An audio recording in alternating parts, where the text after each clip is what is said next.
about the Professor Dr. Mobeen.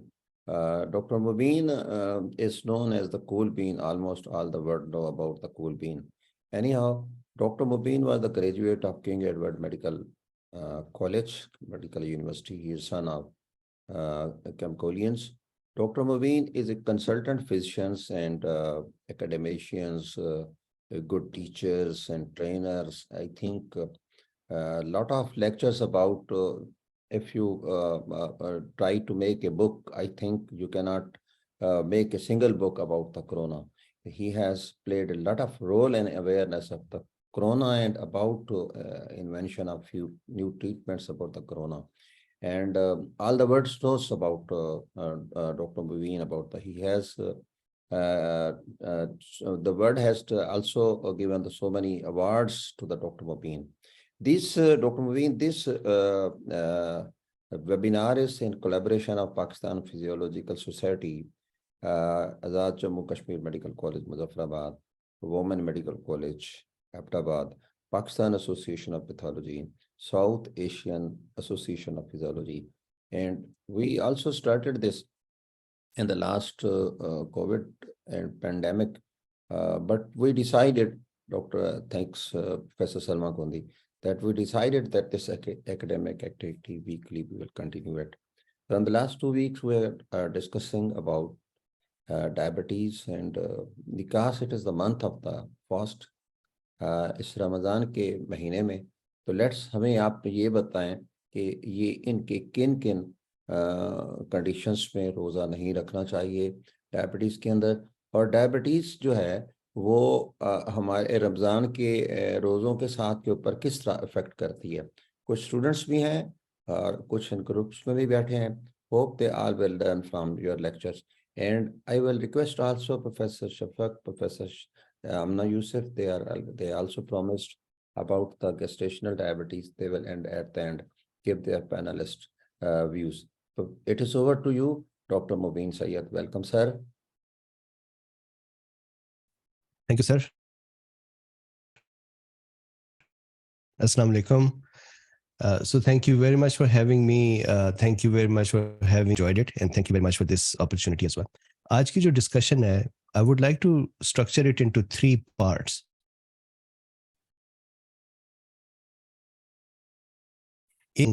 और type 1, type 2 और क्या considerations हैं। ये इसका वो हिस्सा है जो मेरे ख्याल में हम सबको मालूम है, हम सब प्रैक्टिस में अगर इसको यूज करते हैं तो still to be on the same page, I would go over these considerations. दूसरा हिस्सा जो मैं प्रेजेंट करना चाह रहा हूँ वो है कि डायबिटीज इंटरमिटेंट फास्टिंग या फास्टिंग के साथ यहाँ पर वेस्ट में किस तरह से रिमिशन में लाई जा रही है। आई वुड रिक्वेस्ट सर जी कि अगर किसी वक्त हम एक अलहदा टॉपिक करें कि कैसे टाइप 2 डायबिटीज रिमिशन में आती है, उसका पूरा प्रोटोकॉल क्या है, वो आज मैं कवर नहीं कर सकता, लेकिन I would share A study. और तीसरा हिस्सा अगर टाइम मिला तो आई वांट टू डिस्कस कि फास्टिंग में कैसे हमारी बॉडी एक्चुअली हंगर के साथ इम्प्रूव करती है, कैसे हमारे पास ऑटोफेजी जो है मैकेनिज्म वो एस्टेब्लिश होता है, और कैसे हमारी बॉडी का इम्यून सिस्टम और बाकी तमाम टिश्यूज क्लीन अप किए जाते हैं। तो अगर वो टाइम मिला तो इंशाल्लाह ताला वो भी प्रेजेंट करूंगा। तो विद दिस अगर आप इजाजत फरमाइए तो मैं शुरू करता हूँ। Welcome sir.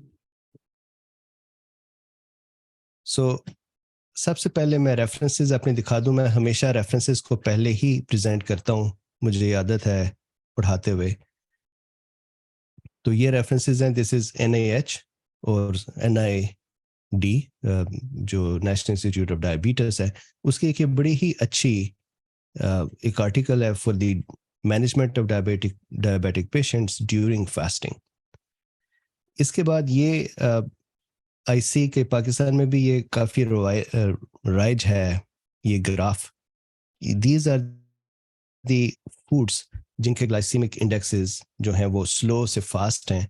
तो जो डायबिटिक पेशेंट है उसके लिए कौन सी फूड ज़्यादा बेहतर है, वो किस वक्त इस्तेमाल कर सकते हैं कौन सी फूड, ये उसका एक चार्ट है। इसके चार्ट मैंने पाकिस्तान में भी देखे, उर्दू में भी बने हुए मिलते हैं, और आई एम श्योर कि आपके पास इसके इंग्लिश के चार्ट्स भी हैं।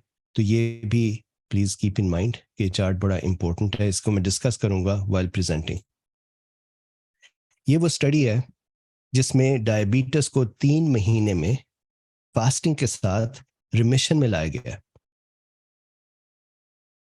तो इस स्टडी को भी मैं डिस्कस करूंगा, ये सारे रेफरेंसेस उस स्टडी के हैं। इसके बाद कुछ मेयो क्लिनिक के, माय अपॉलॉजीज कि मेरी बिल्ली भी इधर फिर रही है, मेयो क्लिनिक और NIH और कुछ और साइट्स जिस पे हम डायबिटीज के मुख्तलिफ जो कंसिडरेशंस हैं उनको देखेंगे। तो ये सारे अब मैं रेफरेंसेस कर देता हूँ बंद, and we would start with our discussion. So as I said, structure है कि types of fasting, general considerations of diabetes and fasting, उसके बाद रिमिशन, और उसके बाद ऑटोफेजी अगर मौका मिला। सो फास्टिंग का शुरू करते हुए, अब वेस्ट में जो इस वक्त बात चल रही है वो सिर्फ रिलीजियस फास्टिंग जैसे मुस्लिम्स की, ज्यूइश की और क्रिश्चियनिटी में है। उसके अलावा इंटरमिटेंट फास्टिंग या इस तरह की फास्टिंग के भी जो और पैटर्न्स हैं which they are calling scientific fasting, वो भी शुरू हो गए। उन पैटर्न्स में there are fast that are within a day, और within a day fast की विंडोज हैं। फॉर एग्जाम्पल 8 घंटे और 16 घंटे का फास्ट। इसी तरह से there are fast that are composed of 2 days, कि 2 दिन यहाँ पे लोग सिर्फ पानी पीते हैं और कुछ नहीं खाते, उसके बाद 2 दिन नॉर्मल खुराक और फिर दोबारा से फास्ट। इस तरह से कुछ स्ट्रक्चर्स हैं जहाँ पे 5 दिन सिर्फ पानी पीते हैं और उसके बाद 2 दिन खाते हैं। They are calling them all as intermittent fastings. Religious fast का हमें मालूम है, रिलीजियस फास्ट में हमारा जैसे सनराइज से सनसेट तक। क्रिश्चियनिटी के अंदर यू कैन एक्चुअली डिसाइड कि आपने कब फास्ट करना है, किस चीज़ का फास्ट करना है, कितने अरसे का फास्ट करना है, वो सारा आप खुद डिसाइड करते हैं। जुडाइज्म में या यहूदियत में 25 घंटे का फास्ट है जिसमें आप कुछ खा, बड़ा सिमिलर है मुसलमानों के फास्ट से, लेकिन 25 घंटे का है। So these are various types of fasts जो मौजूद हैं यहाँ पर, और इन सब के लिए कंसिडरेशन है कि डायबिटिक जो पेशेंट है वो कैसे इन फास्ट्स को रखेगा। ऑफ कोर्स इसके साथ में हम सब डॉक्टर्स हैं, सर्जिकल प्रोसीजर से पहले भी बाज़ औक़ात आप पेशेंट से कहते हैं कि आप फास्ट करें, या पेशेंट की GIT इश्यूज में बाज़ औक़ात पेशेंट जब प्रेजेंट होता है उससे पहले वो खा पी नहीं सक रहा होता, वो फास्टिंग स्टेट में होता है, और अगर वो डायबिटिक भी है तो there is a problem. So it is important कि ये जितने कंसिडरेशंस हैं ये सिर्फ रिलीजियस फास्ट नहीं बल्कि और भी हंगर की स्टेट्स में यूजफुल हैं। तो now starting with the type 1 and type 2, जो मेन कंसर्न हमारे जहन में रहना चाहिए वो है कि hypoglycaemia and dehydration are the basic problem. बाकी सारी चीज़ें बहुत सारे कि ये तरीका इस तरह से है, यूनिट्स को हाफ करना चाहिए, उनको डिस्पर्स करना चाहिए, शॉर्ट एक्टिंग को रोकना चाहिए, वो सारे अपनी जगह पर। जो मेन 2 चीज़ें जहन में रखने की हैं, दीज आर कि patient who is diabetic and is going to go through the fasting, they can become hypoglycemic or they can become dehydrated. और dehydration जो है, this is also very important to keep in mind कि dehydration diabetes की medicine से भी हो सकती है। डिहाइड्रेशन डायबिटीज की वजह से जो सेकेंडरी डिजीजेस हैं उनकी मेडिकेशन की वजह से भी हो सकती है, और डिहाइड्रेशन एक्सक्यूज मी हाइपरग्लाइसीमिया की वजह से भी हो सकती है। सो डायबिटिक स्टेट या pathology itself can cause dehydration, और management of it can also cause dehydration. So will talk a little more about that. जाहिर है कि टाइप 1 और टाइप 2 की जो कंसिडरेशंस हैं वो दे आर डिफरेंट। टाइप 1 के अंदर कीटोएसिडोसिस का डर है, टाइप 2 में भी हो सकता है लेकिन उसमें ज़रा चांसेस कम है। सो यहाँ पर मैं एक एक्सेप्ट दिखाना चाह रहा हूँ कि type 1 diabetes is a very serious disease and DKA is an acute life threatening complication. DKA may also be provoked by the omission of insulin doses or by mismatch between the dynamic physiological demands for insulin and amount provided by medical treatment. So ये सबसे ज्यादा खतरे की बात है. वो खतरे की बात ये है कि टाइप 1 का जो पेशेंट है, अगर हम उसको प्रॉपरली एजुकेट नहीं करते इंसुलिन को डोज को चेंज करने की, तो he or she can end up in DKA. General consideration इसमें ये ली जाती है कि जो लॉन्ग एक्टिंग इंसुलिन हैं उसमें जो सुबह के वक्त इंसुलिन ली जाती है वो इफ्तारी के वक्त चली जाती है, और जो रात के वक्त की इंसुलिन है वो आधी डोज करके सुबह के साथ आ जाती है. सो रिवर्स हो जाता. जो शॉर्ट एक्टिंग है वो खत्म कर दी जाती हैं. मैं कुछ पोस्ट्स को देख रहा था, कुछ गाइडेंसेस को देख रहा था पाकिस्तान में, जिसमें वो ये कह रहे थे कि आधा कर दें. तो बेसिकली शॉर्ट एक्टिंग चूंकि उसी वक्त की फूड को हैंडल करती है, और जब पेशेंट फास्ट कर रहा है तो वो फूड तो खा नहीं रहा, तो शॉर्ट एक्टिंग ऑफ कोर्स नहीं दी जाती. इसी तरह से इंटरमीडिएट एक्टिंग अगर दे रहे हैं या मिक्स करें लॉन्ग एंड इंटरमीडिएट, तो फिर उनकी हाफ डोजेज की जाएगी. इसके साथ में पेशेंट को ये बड़ी इंपॉर्टेंट है एजुकेट करना कि they have to check for their blood glucose level, plus they have to understand कि हाइपोग्लाइसीमिया के क्या साइंस एंड सिम्टम्स हैं. एक और इम्पोर्टेंट बात इसमें जो मेरा ख्याल है हम सबको पता है कि शुगर चेक करने से रोज़ा नहीं टूटता. रोज़े के टूटने के लिए ब्लड का अपनी जगह छोड़ना ज़रूरी है. तो जब वो ग्लूकोज को मॉनिटर कर रहे हैं तो उसके लिए रोज़ा नहीं टूटता. तो they should be able to monitor specially during the day. जब वो फास्ट के मिडल में आते हैं अबाउट नून, उस वक्त ज़रूर चेक करना चाहिए. जाहिर है कि इफ्तार के वक्त, इफ्तार से पहले भी चेक करना चाहिए. और अगर 70 मिलीग्राम पर डेसीलीटर से कम हो जाए तो 50 मिलीग्राम का ग्लूकोज का जेल या ग्लूकोज का वो जूस वो उसी वक्त ले लें, तो विद इन 15 मिनट्स वो उसको 50 यूनिट ऊपर ले आता है. तो this is very important for the patient to understand कि अगर हाइपोग्लाइसीमिया हो गया तो अपनी जान बचाने के लिए, बेहोश होने से बचने के लिए, it is important to immediately open the fast, break the fast and take glucose and manage it. इसी तरह से टाइप 1 में अगर 300 से ऊपर चली जाए तो भी इट इज इंपॉर्टेंट कि रोजा तोड़ा जाए. उसकी वजह यह है कि जब 300 तक पहुंची हुई है तो ऑस्मोटिक डायूरेसिस स्टार्ट हो जाएगा, और अगर पेशेंट पानी नहीं पी रहा तो डिहाइड्रेशन हो जाएगी, जिससे वंस अगेन कीटोएसिडोसिस का डर है. तो नीचे आते हुए भी और ऊपर जाते हुए भी patient should be very very clear कि उन्हें अपने आप को मैनेज करना है, कैसे करना है.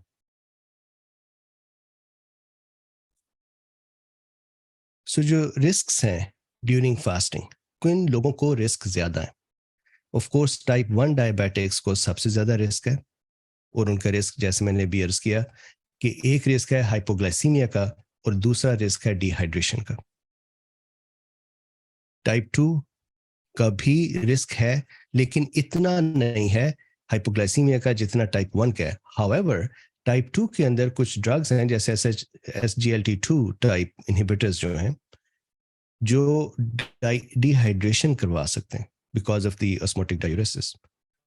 इसके अलावा जो पेशेंट्स हैं जिनकी रीसेंट हिस्ट्री है with the severe low blood glucose or diabetic ketoacidosis, अगर विद इन लास्ट 3 months ऐसी कोई हिस्ट्री है तो उन्हें अवॉइड करना चाहिए रोजा रखना. इसी तरह से अगर ग्लूकोज लेवल्स चेंज होते हैं पेशेंट के और उसे नहीं पता चलता, which is an advance state of unmanaged uncontrolled diabetes, जिसमें नर्व डैमेज इतना हो जाता है कि पेशेंट को अपने ही बॉडी के साइंस एंड सिम्टम्स का पता नहीं चलता. ऐसी सूरत में भी पेशेंट को फास्टिंग को अवॉइड करना चाहिए.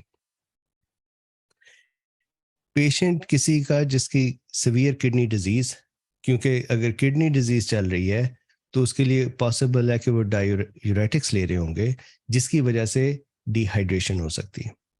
इसी तरह से cardiovascular events, this is very important to note कि अगर किसी को लास्ट 3 महीने में कार्डियोवास्कुलर इवेंट है जिसमें हार्ट फेलियर का खदशा है या हार्ट फेलियर के लिए मैनेज कर रहे हैं, तो उनको रोज़ा अवॉइड करना चाहिए। उसकी वजह ये है कि अगर रोज़ा रखते हुए डिहाइड्रेशन हुई और ब्लड प्रेशर नीचे गया, तो क्या उनका कार्डियोवास्कुलर सिस्टम, क्या उनका heart, is it capable enough to try to maintain the blood pressure?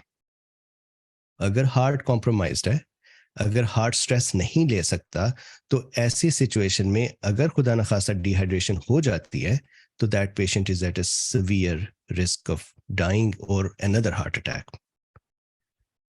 इसी तरह से डायबिटिक्स एंड प्रेग्नेंट वुमेन, उनको भी ख्याल करना चाहिए रोज़े का। और जैसे आपने कहा सर कि हमारे पास अगर हैं GYN OBS है, तो हमें वो फर्दर ऑफर कर देंगे गाइडेंस।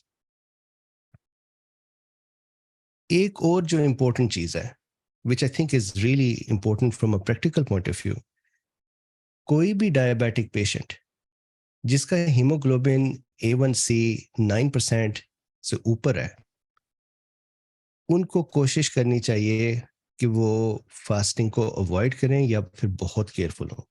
उसकी वजह ये है कि अगर इतनी अनकंट्रोल्ड ग्लूकोज लेवल्स हैं कि A1C 9 है, तो इसका ये भी मतलब होगा कि उनको ऑस्मोटिक डायूरेसिस हो रहा होगा, उनका ग्लूकोज यूरिन में जा रहा होगा, जिसके साथ पानी जा रहा होगा, जिसका मतलब है कि वो डायूरेसिस कर रहे होंगे।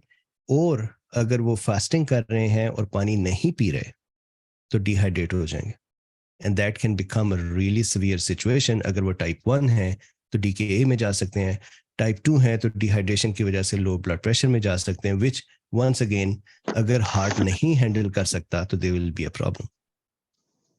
तो ये जो लेवल है A1C का 9, इट इज एप्लीकेबल इक्वली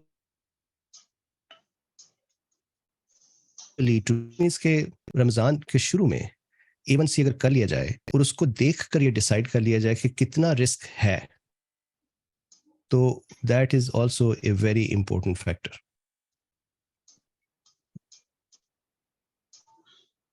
अब जो टाइप 2 डायबिटीज है, उसमें कार्बोहाइड्रेट का इनटेक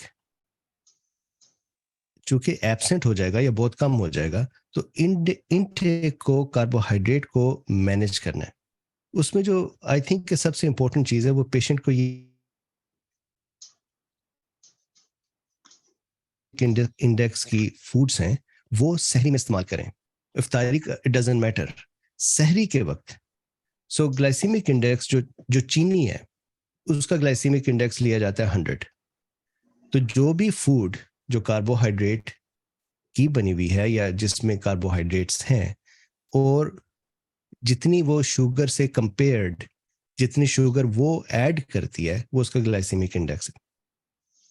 ऐसी फूड्स जिनका ग्लाइसीमिक इंडेक्स 20-30 से कम है या 50 से भी कम है, these can be used in सहरी, especially for diabetic patients. उसका फायदा ये है कि थ्रू आउट द डे वो स्लो एब्जॉर्बिंग, सो लो ग्लाइसीमिक इंडेक्स। ये तो मेरी नज़र में ये चार्ट हम सब के पास होना चाहिए, जो प्रैक्टिस कर रहे हैं वो चार्ट पेशेंट को प्रेजेंट करना चाहिए और कहना चाहिए कि सहरी के वक्त ये जो फूड्स हैं वो आप खाएं। जो हाई ग्लाइसीमिक इंडेक्स की फूड्स हैं वो भी इसी चार्ट में मौजूद हैं, और वो कहना चाहिए कि सहरी में ये ना इस्तेमाल करें, इफ्तारी में अगर इस्तेमाल करना चाहें तो आप कर सकते हैं। इसके बाद SGLT2, जैसे मैंने पहले भी बात की, SGLT2 इनहिबिटर्स का जो काम है वो ये है कि ग्लूकोज की रीअब्जॉर्प्शन रीनल सिस्टम में उसको ब्लॉक करते हैं। तो दैट मीन्स कि हम ग्लूकोज को बाहर फेंकेंगे, जब ग्लूकोज को बाहर फेंकेंगे तो पानी भी जाएगा। तो SGLT2 पर जो पेशेंट्स हैं, उन पेशेंट्स का risk of dehydration is very high. और वंस अगेन पेशेंट की ओवरऑल स्टेट के मुताबिक, अगर पेशेंट कार्डियक इवेंट्स का पेशेंट भी है और डिहाइड्रेट होने का डर है because they are on SGLT2, तो इम्पॉसिबल है कि आप उन्हें कहें कि SGLT2 के साथ ही रोजा रखना शुरू कर दें. They would be at a serious risk of dehydration and low blood pressure, which their heart may not be able to handle, and they might have a cardiovascular event. तो ऐसी सूरत में कम से कम 2 दिन पहले आप SGLT2 को स्विच करेंगे with some other medicine. तो अब ऑफ कोर्स रमजान तो इस वक्त चल रहा है, तो वो जो SGLT2 को यूज कर रहे हैं, they have to be very careful. अगर तो रिलेटिवली हेल्थी हैं, कार्डियोवास्कुलर सिस्टम ठीक है, ब्लड ग्लूकोज लेवल्स इतने ज्यादा नहीं है कि डायूरेसिस ज्यादा हो रहा हो, तो फिर तो SGLT2 can continue. Otherwise it is important to immediately discuss with the patient and switch the SGLT2 out. Sulfonylureas, short acting meglitinides या कोई भी जो ये हैं ग्लिनाइड्स, ये हाइपोग्लाइसीमिया कर सकती हैं. सल्फोनिलयूरियाज को 24 hours before the fasting switch करना चाहिए. सो SGLT2 ब्लॉकर्स या इनहिबिटर्स को स्विच करेंगे, सल्फोनिलयूरियाजेस को स्विच करेंगे. अगर ग्लिनाइड्स लिए जा रहे हैं तो आप उनको पेशेंट को कहेंगे कि do not take glinides. Metformin, pioglitazone, DPP4 inhibitors, they rarely cause glycemia. Mostly they do not directly cause, hypoglycemia. Mostly they do not cause hypoglycemia directly, but if they are interacting with some other medicines, there is a possibility of hypoglycemia. Still, these are pretty safe. तो जब आप switch कर रहे हैं SGLT2s को या sulfonylureases को, तो फिर ये metformins, pioglitazins and DPP4 को आप कंसिडर कर सकते हैं.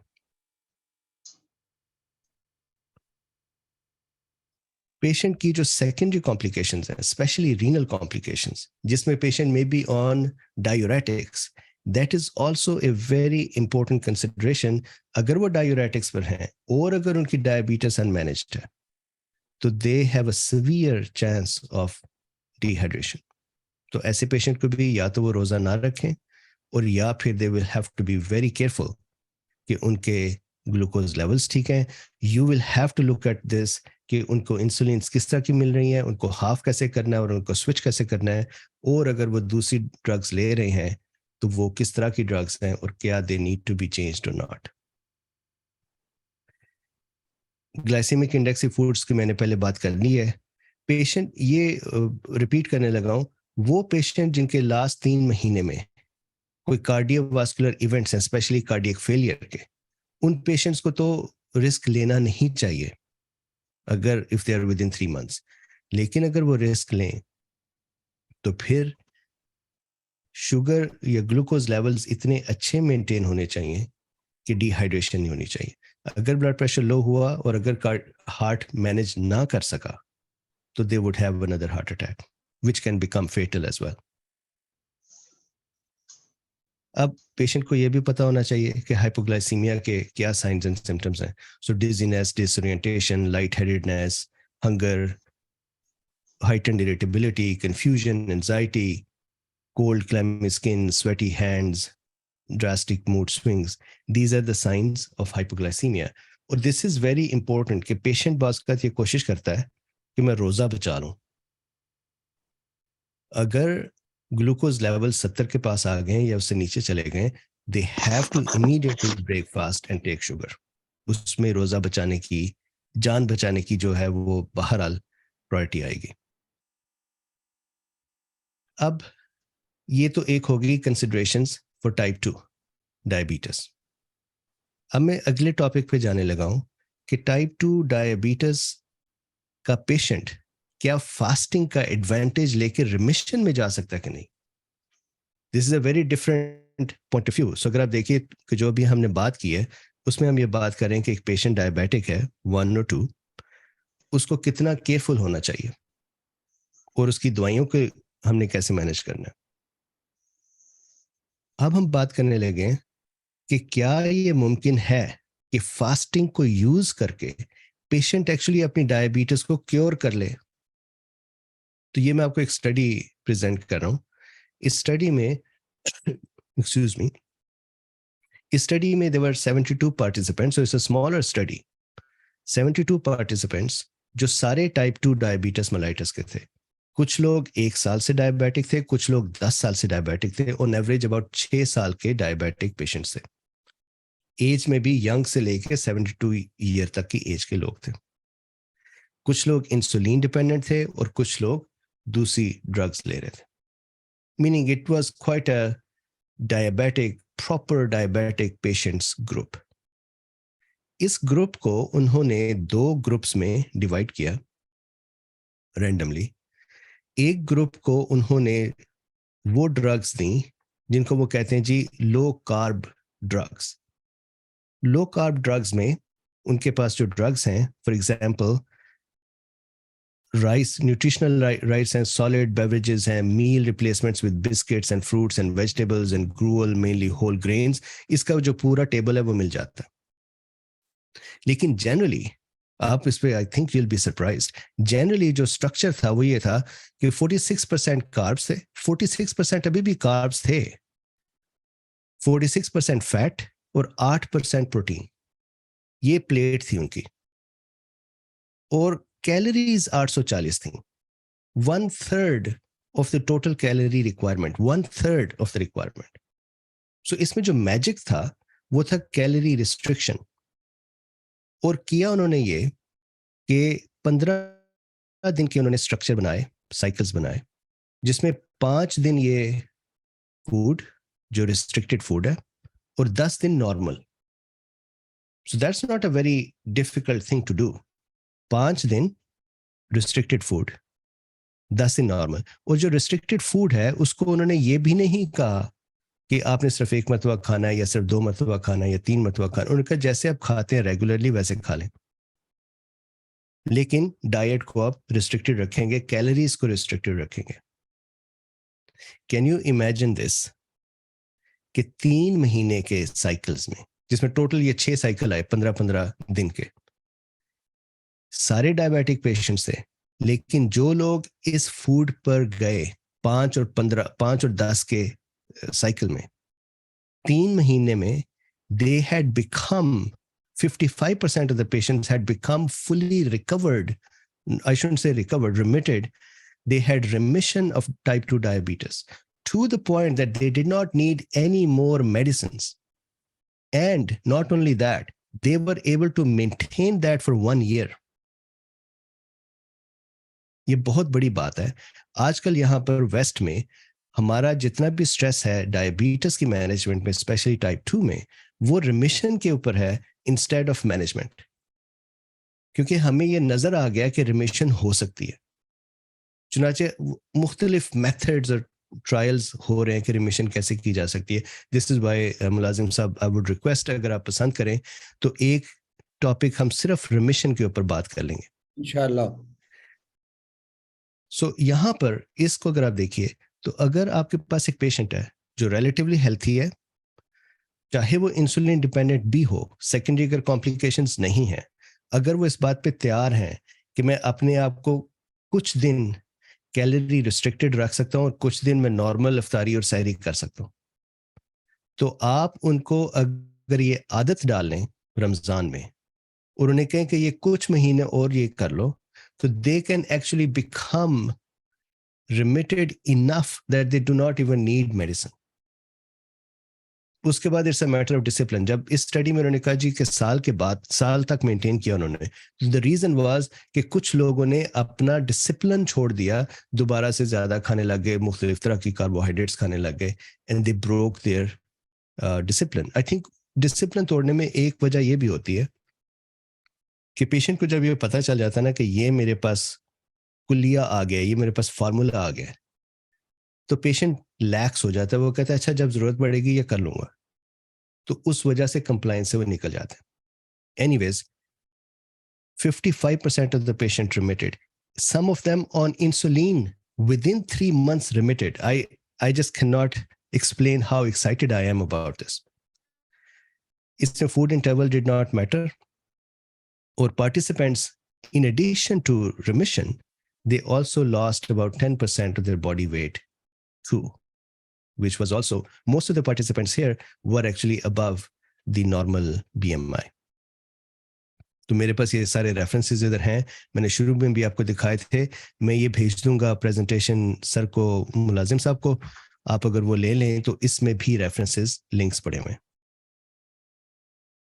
अब अगर आप मुझे इजाजत दें तो ये एक जो फास्टिंग है और ये जो इनाम है हमारे लिए फास्टिंग का, इसके बड़े हम छोटे होते से सुनते हैं कि जी रोजे का क्या फायदा है। जो ऑटोफेजी के साथ जो हमारे जिस्म पे क्यूरेटिव का इफेक्ट है, जो डायबिटिक्स के लिए और भी इंपॉर्टेंट है, मैं आपको उसका कुलिया पहले बताता हूँ कि डायबिटिक्स में एक जो बेसिक प्रॉब्लम है कि स्लोली उनके जो टिश्यूज हैं they start deteriorating, they start functioning less because of the non-enzymatic glycation of the body tissues. उसकी वजह से जो इंपॉर्टेंट चीजें खराब होने लग जाती हैं, ऑफ कोर्स वास्कुलाइटिस हो जाता है, उसके बाद नर्व जो है वो डैमेज होनी शुरू हो जाती हैं बिकॉज उनकी माइलिन शीथ डैमेज होनी शुरू हो जाती है because of the lack of blood supply. उसके अलावा immune system does not work very correct, चुनाचे उनको इन्फेक्शंस बड़ी कॉमनली होनी शुरू हो जाती हैं। कैन यू इमेजिन दिस कि नाउ वी नो कि अगर आप पेशेंट को फास्ट करवाएं तो कैसे उनका पूरी बॉडी के टिश्यू क्लियर किए जाते। तो अब अगर आप इजाजत फरमाई तो मैं आपको वो very quickly if I can present the mechanisms कि वो किस तरह से क्लियर होते हैं। सो मैं ये जो टीचिंग करता हूँ इसको गिफ्ट्स फॉर ह्यूमैनिटी के नाम से करता हूँ, उसकी ये एक छोटी सी प्रेजेंटेशन है जो मैं आपको पेश करता हूँ। देखिए हमारे पास डेली प्रोटीन्स को हमने रिसाइकल करना होता है, हमारे सेल्स के अंदर प्रोटीन्स बन भी रही हैं और टूट भी रही हैं।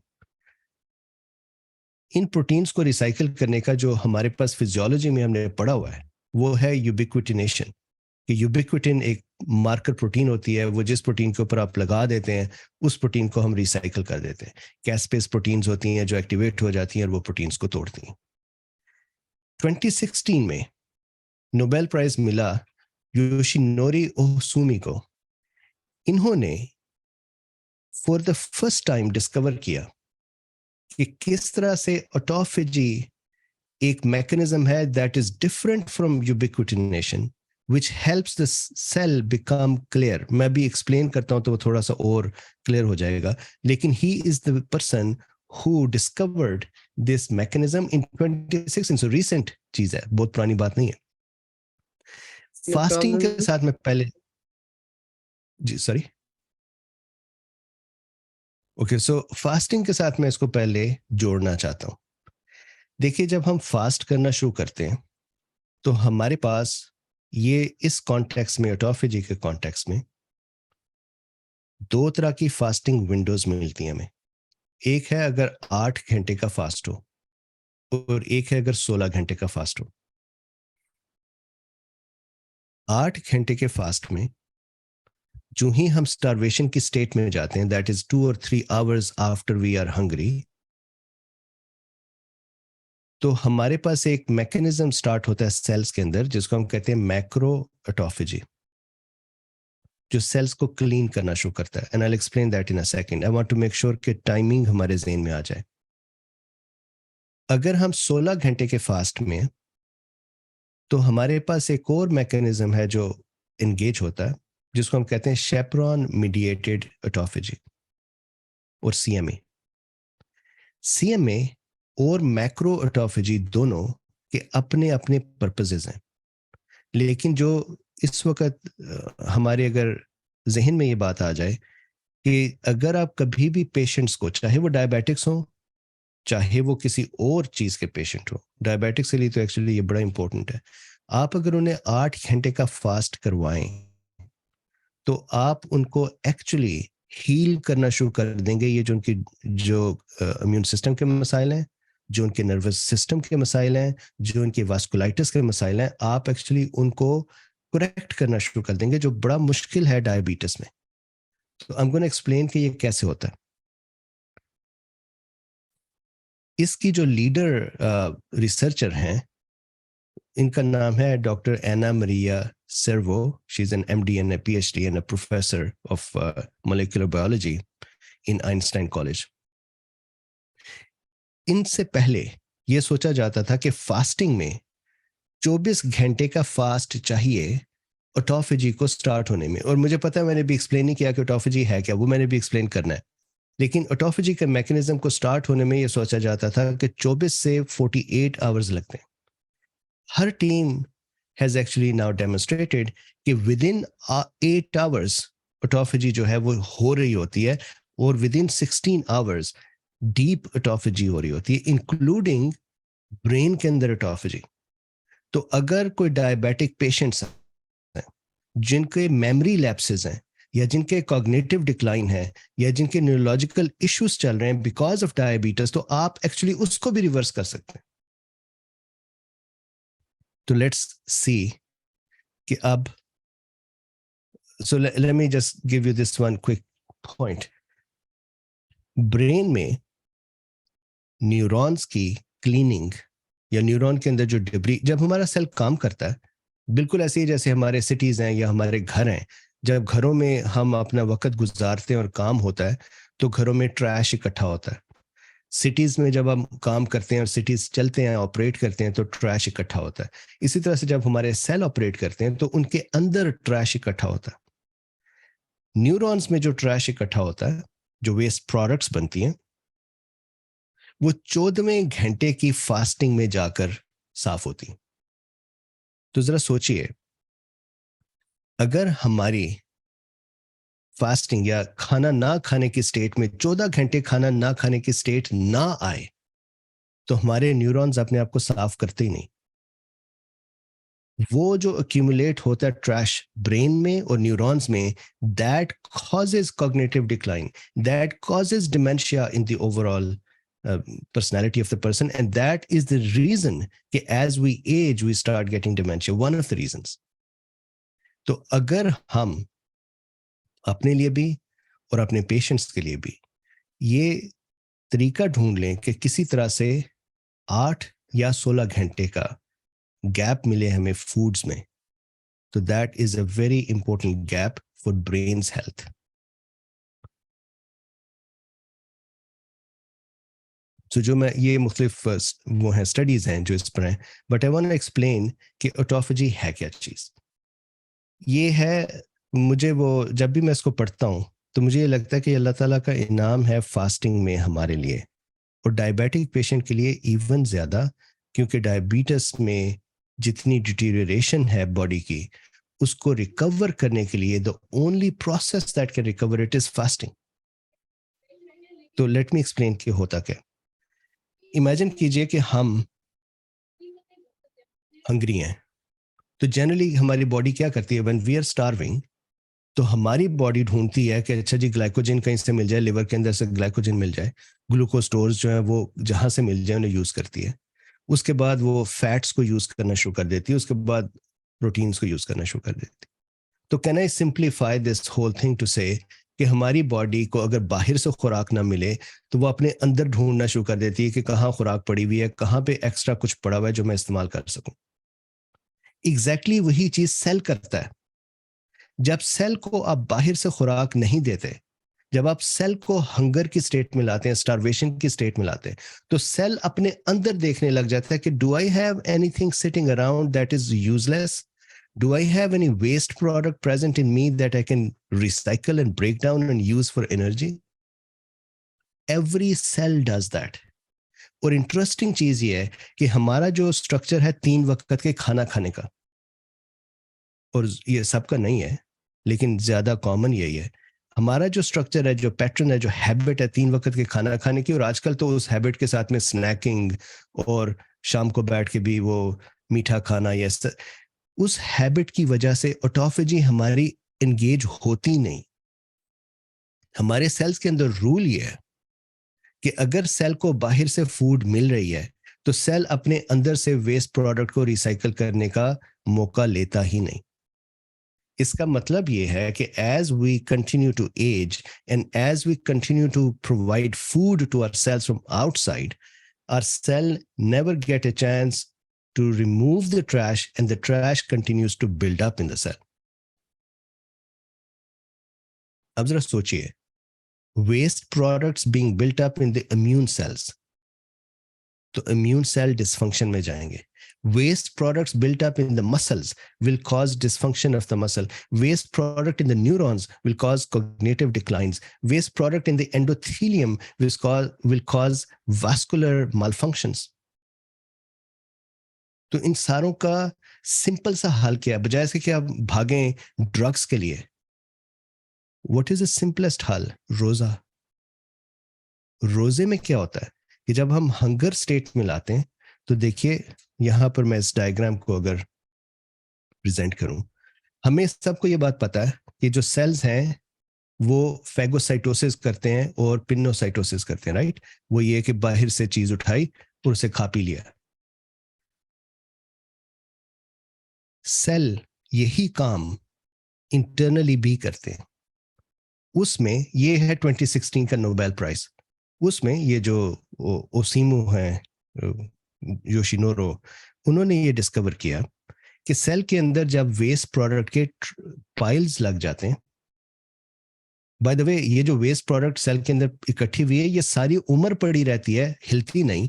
बिल्कुल ऐसे हमारे कमरे में कहीं पे गंद पड़ा हो, कोई किताबें पड़ी हो, कोई चीजें बिखरी पड़ी हो जिनको हम कभी भी छेड़े नहीं, पड़ी रहे. सेल के अंदर ये पड़े रहते हैं जब तक कि सेल हंगर की स्टेट में नहीं जाता. जब सेल हंगर की स्टेट में जाता है तो ट्रैश के करीब there is a partial phagosome that is form that is called phagophore. वो फैगोफोर ट्रैश का कुछ हिस्सा इनगल्फ कर लेता है अपने अंदर, और फिर जो नॉर्मल तरीका है कि लाइसोसोम के साथ फ्यूज करता है और ऑटोलाइसोसोम बन जाता है. ये फैगोलाइसोसोम नहीं है, ये ऑटोलाइसोसोम है. व्हाई? फैगोलाइसोसोम में फैगोसाइटोसिस बाहर की चीजों को किया जा रहा है. फैगोफोर जो है वो अंदर की चीजों को उठा के ला रहा है और लाइसोसोम के साथ कन्वर्ट करके तो उसे तोड़वा रहा है. This is called autolysosome. This is also called macro autophagy. 8 घंटे के फास्ट में मैक्रो ऑटोफेजी एंगेज हो जाती है और सेल की क्लीनिंग शुरू हो जाती. माइक्रो ऑटोफेजी में हम ये नहीं करते कि फैगोसोम बनाएं या फैगोफोर बनाएं. इंस्टेड ये जो लाइसोसोम है, ये लाइसोसोम जाकर सेल के अपने वेसिकल्स के साथ जुड़ जाते हैं और वेसिकल को डाइजेस्ट करते हैं. For example let's say Golgi apparatus पड़ा हुआ है, जो सेल को बहुत सारी खुराक मिल रही है, सुबह दोपहर शाम खाना मिल रहा है, स्नैक्स मिल रहे हैं, शुगर मिल रही है, बोतलें मिल रही हैं, वो सेल के वेसिकल भी मोटे हो जाते हैं. The vesicles have extra walls, they have extra size. तो अगर ऐसे सेल को आप हंगर में लाएं, फास्टिंग में लाएं, रोजे में लाएं, तो उसका जो लाइसोसोम है वो जाकर उसके गोल्गी ऑपरेटस का एक हिस्से को काट के खा जाएगा, उसको फिट करेगा, उसको वापस साइज में और शेप में लाएगा, और वो जिस हिस्से को काट के खाएगा उसको न्यूट्रिशनल यूजेज में ले आएगा. तो ये है मैक्रोऑटोफेजी एंड माइक्रोऑटोफेजी. अगर आप ये कहें कि इसका क्या फायदा हुआ, ठीक है सेल ने उठा के अपने अंदर से कुछ चीजें खा ली हैं, बाहर से नहीं खाई, तो इसका हेल्थ से क्या फर्क है? तो मैं आपको एक मिसाल देता हूं इम्यून सेल्स की.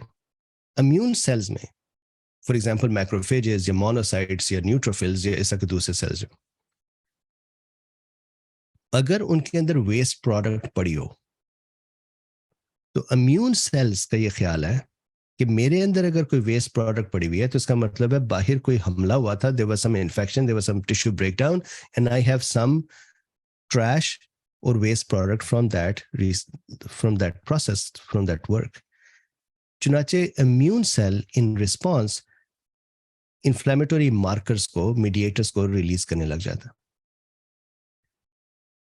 रिजल्ट क्या है कि एक्चुअली ये सेल तो नॉर्मल है, बॉडी भी नॉर्मल है, लेकिन चूंकि वेस्ट प्रोडक्ट इकट्ठी हुई है तो ये सेल इन्फ्लेमेटोरी स्टेट में चला जाता है और रहता ही इन्फ्लेमेटोरी स्टेट में.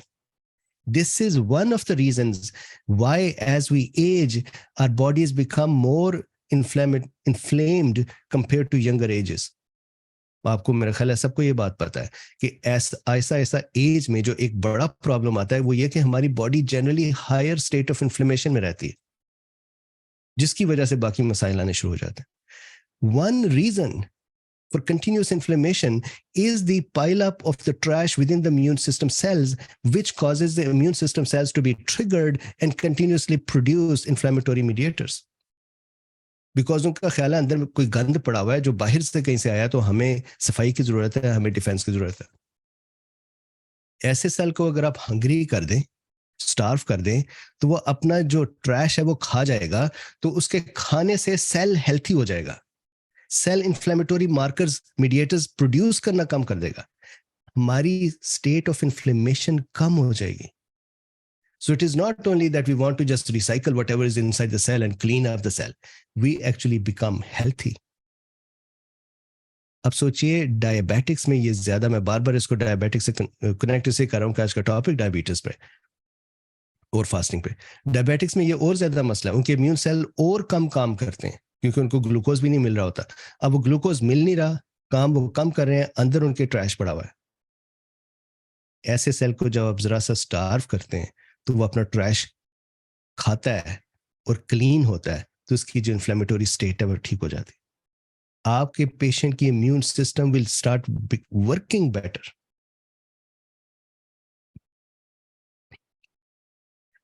अब शेपरॉन मीडिएटेड ऑटोफेजी क्या होती है? ये है 16 घंटे के फास्ट में, ये 8 घंटे के फास्ट में नहीं होती. 8 घंटे के फास्ट में जो मैंने आपको दिखाया पहले माइक्रो ऑटोफेजी, वो इंगेज होती है. अगर 16 घंटे का फास्ट, और देखिए अल्लाह ताला ने हम पे क्या करम किया हुआ है कि रोजे साल में हर तरह के सीजन में मूव होते रहते हैं. तो कभी वो छोटे सीजन में आते हैं और कभी वो बड़े सीजन में आते हैं, कभी वो 8 घंटे के आते हैं और कभी वो 16 घंटे के आते हैं. 16 घंटे में क्या होता है? ये है जी हमारे पास शेपरॉन्स. हमें ये बात मेरा ख्याल है सबको पता है, हीट शॉक प्रोटीन्स होती हैं. Heat shock my apologies, excuse me. Heat shock proteins ये हैं कि जब कोई सेल स्ट्रेस में जाता है तो उसके अंदर रेस्क्यू प्रोटीन्स प्रोड्यूस की जाती हैं. सेल ये कहता है कि अच्छा मैं किसी तरह के स्ट्रेस में हूँ, मुझे कोई मुसीबत आने वाली है, तो मैं ऐसे प्रोटीन्स को प्रोड्यूस करता हूँ जो जाके क्लीनिंग करेंगी. These are called heat shock proteins. Heat shock proteins को शेपरॉन्स भी कहते हैं बिकॉज इनका काम होता है कि कोई भी वेस्ट प्रोडक्ट या सेल के अंदर जो स्ट्रेस से रिलेटेड डैमेज आया है, वो डैमेज प्रोटीन्स को उठा के रिसाइकल करने में हेल्प करते हैं. अगर आप 16 घंटे के फास्ट में लाएं पेशेंट को, अपने आप को, किसी को भी, तो 14th आवर पर heat shock protein 70, HSC 70 becomes active. वो ये करती है कि सेल के अंदर जितने ट्रैश पड़े हुए, वेस्ट प्रोडक्ट्स पड़ी हुई हैं जो रिसाइकल नहीं हो रही, वो उन्हें उठाता है और उन्हें हॉल करता है लाइसोसोम्स के पास. लाइसोसोम्स के पास लेकर आता है. लाइसोसोम्स में हीट शॉक प्रोटीन्स के लिए स्पेशल गेट लगे हुए हैं जिनको कहते हैं लैम्प 2A. शेपरॉन्स आते हैं, ट्रैश उठा के लाते हैं, लैम्प 2A के साथ कनेक्ट करते हैं और तोड़वाते हैं. ये सिर्फ होता है 16 घंटे वाले फास्ट में, ये 8 में नहीं होता. सो दैट मीन्स कि 8 घंटे के फास्ट में कुछ क्लीनिंग अप होती है, सारी क्लीनिंग अप नहीं होती. 16 घंटे के फास्ट में 8 घंटे वाली भी क्लीनिंग होती है और शेपरॉन मीडिएटेड क्लीनिंग भी होती है. ये मैंने कंपैरिजन के लिए रखा हुआ था. This is a normal process of ubiquitination. ये हमें पता है कि अगर किसी प्रोटीन को तोड़ना हो तो आप उसको यूबिक्विटिनेट कर देते हैं, जिसकी वजह से फिर कैस्पेसिस आते हैं, वो उठा के उसे प्रोटियोसोम में फेंकते हैं और तोड़ देते हैं. That's a different mechanism. So मेरा ख्याल है यहाँ पर मेरी ये प्रेजेंटेशन खत्म होती है. द इम्पोर्टेंट थिंग जो मैं आपके सामने अब रखना चाहता हूँ, फास्टिंग का फायदा हम सबको ना सिर्फ ये है कि हम फास्ट कर रहे हैं और वो जो एक स्पिरिचुअल हमारी एवोल्यूशन है वो हो रही है. There is a physiological improvement in our body, specially for the diabetic patients. So इसका मतलब ये है कि आप जितना भी ये सोचिए कि डायबिटिक पेशेंट को हम कह रहे हैं कि अच्छा आप कोशिश करें फास्ट ना करें इन सिचुएशंस में, एट द सेम टाइम अगर एक डायबिटिक पेशेंट या कोई भी पेशेंट फास्ट कर सकता है तो दे शुड फास्ट. उसकी वजह यह है कि fast would allow autophagy to be triggered, and that autophagy would clean up their immune system cells, it would clean up their blood endothelial cells, it would clean up their Schwann cells, and the result of all of them is better health for them. ये हम सब के लिए भी है और ये उनके लिए भी है. और आखिर में एक छोटा सा बोनस पॉइंट, हिप्पोकैम्पस जो है हमारा, जो मेमोरी से, इमोशन से और कॉग्निटिव कनेक्शंस के साथ कंसर्न्ड है, हिप्पोकैम्पस में रोज 700 नए न्यूरॉन बनते हैं और रोज 700 न्यूरॉन रिसाइकल होते हैं, यानी 700 मरते हैं और 700 बनते हैं. ये रिसाइकलिंग 50 के बाद कम होनी शुरू हो जाती, और उसकी वजह ये नहीं है कि हिप्पोकैम्पस को रिसाइकलिंग करनी नहीं आती. उसकी वजह यह है कि ट्रैश इकट्ठा होना शुरू हो जाता है न्यूरॉन्स में, तो न्यूरॉन अपना नॉर्मल फंक्शन नहीं करते. जो स्टेम न्यूरॉन पड़े हुए हैं हिप्पोकैम्पस में, they do not work to make new cells. चुनाचे हमें जो कॉग्निटिव डिक्लाइन महसूस होता है, जो मेमोरी के लैप्सेस महसूस होते हैं, one reason for them is the lack of new neuron formation in hippocampus and lack of old neuron recycling in the hippocampus. तो गैस आप उसको कैसे ट्रिगर करते हैं? आप उसको ट्रिगर करते हैं विद ऑटोफेजी, आप उसको ट्रिगर करते हैं विद रोजा. तो अगर आप रोजा रखते हैं और आप ऑटोफेजी को एक्टिवेट करते हैं तो हिप्पोकैम्पल सेल रिसाइकलिंग रिज्यूम्स. इस वजह से आप ये नोट करेंगे कि जो लोग रोजा रखते हैं वो कहते हैं जी मैं शार्प हो जाता हूं, मैं तेज हो जाता हूं, मैं अलर्ट हो जाता हूं.